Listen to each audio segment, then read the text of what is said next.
આજની રેસીપી અહીંયા મેં વધેલી બ્રેડમાંથી બનાવી છે અને એટલી ટેસ્ટી બને છે. બાળકોને તો ભાવશે જ, પરંતુ જો કોઈ મહેમાન કે ફ્રેન્ડ આવતું હોય ને ઘરે, તો તમે એને બનાવીને આપી પણ શકો છો. ખૂબ જ વખાણ કરશે. તો સૌથી પહેલા આપણે એક સ્લરી બનાવવાની છે, જેના માટે એક બાઉલની અંદર 1/4 કપ એટલે કે નાની વાટકી અહીંયા મેં મેંદો લઈ લીધો છે. એમાં થોડું મીઠું અને ઓરેગાનો એડ કરી દીધો છે. ત્યારબાદ પાણી એડ કરી આ રીતના અહીંયા આપણે પાતળી સ્લરી બનાવવાની છે. તો અહીંયા સ્લરી આપણી રેડી થઈ ગઈ છે. એને આપણે મૂકી દઈશું એક બાજુ.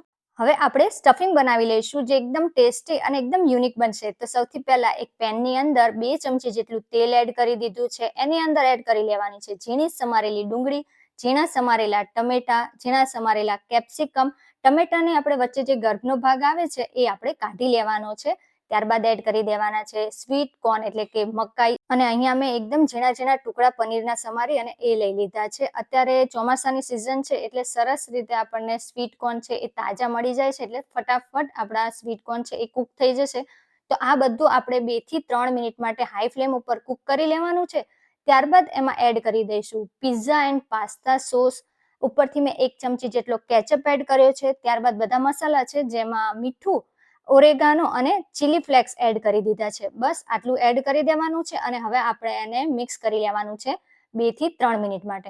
તો અહીંયા આપણું સ્ટફિંગ રેડી છે. એને એકદમ ચીઝી બનાવી લઈશું. તો ઉપરથી મેં અહીંયા મોઝરેલા ચીઝ એડ કરી દીધું છે.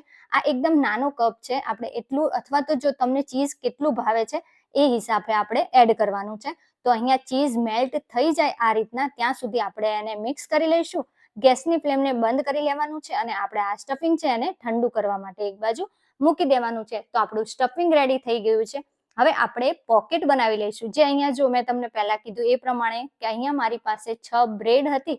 તો એમાંથી પહેલા આપણે આ રીતના 2 બ્રેડ લઈ લેવાની છે અને વજન દઈ આ રીતના વેલણથી એને આપણે વણી લેવાની છે. એકદમ પાતળી વણી લેવાની છે. તો જો આ રીતના આપણી બ્રેડ છે એ સરસ એવી વણાઈ જાય, ત્યારબાદ આ રીતે મેં અહીંયા વાડકી લીધી છે, જે કાંઠાવાળી આપણે આવે ને ધારવાળી, એવી લઈ લેવાની છે. તમારી પાસે કોઈ પણ રાઉન્ડ કટર હોય, કોઈ ડબ્બાનું ઢાંકણું હોય જે આ રીતના ધારવાળું હોય, તો તમે એનો યુઝ કરી શકો છો.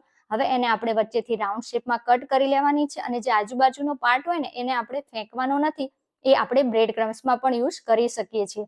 તો અહીંયા બસ આ જ રીતે મેં અહીંયા 2 બ્રેડ છે એને વણી અને આ રીતના રાઉન્ડ શેપમાં કટ કરી લીધી છે. અત્યારે અલગ અલગ લાગશે, કારણ કે શું છે કે બ્રેડ છે એ થોડી ફૂલાઈ જાય છે, એટલે કે જ્યારે પણ કટ કરી લઈએ ને ત્યારે અલગ પાર્ટ થઈ જાય છે. તો હવે આપણે આ સ્લરી લઈ લઈએ.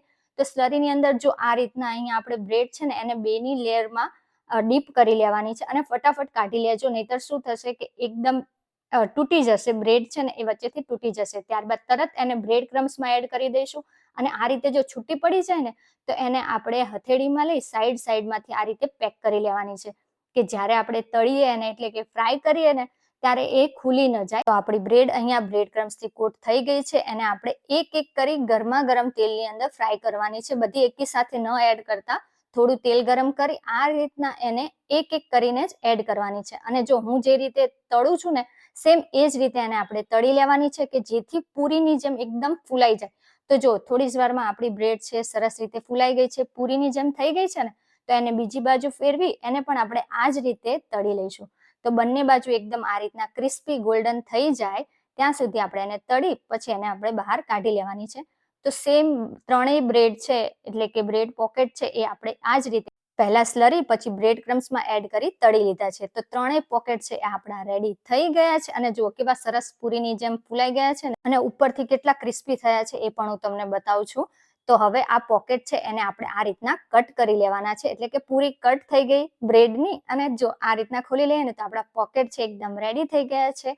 હવે બધી જે પૂરી છે એટલે કે બધા પોકેટ છે એને આ રીતે મેં કટ કરી અને અલગ અલગ કરી લીધા છે. ત્યારબાદ જે આપણે સ્ટફિંગ બનાવ્યું હતું એ એડ કરી લીધું છે. સ્ટફિંગમાં જો બાળકો બીજું શાકભાજી ન ખાતા હોય ને તો તમે એ પણ એડ કરી શકો છો. બાળકોને ખૂબ મજા આવશે. તો આ જ રીતે મેં અહીંયા બધી જે પોકેટ છે એમાં સ્ટફિંગ ભરી એડ કરી લીધા છે. તો આપણા જો આ સ્ટફિંગ રેડી છે. ઉપરથી અહીંયા મેં થોડો ટોમેટો સોસ છે એને આ રીતે આપણે સ્પ્રેડ કરી દીધો છે અને ઉપરથી થોડી ધાણા ભાજી એડ કરી દીધી છે. તો આપણા બ્રેડ પોકેટ છે એ રેડી થઈ ગયા છે. બાળકોના પણ ફેવરેટ થઈ જશે અને કોઈ આવશે ને તો પણ તમારી પાસે આ રેસીપી જરૂરથી માંગશે. તો હા, વિડીયો ગમ્યો હોય તો લાઈક કરજો, શેર કરજો અને મારી ચેનલને સબસ્ક્રાઇબ કરવાનું ભૂલતા નહીં. એકવાર ટ્રાય કરો અને પછી મને કમેન્ટમાં જણાવો કે તમને આજની આ રેસીપી કેવી લાગી.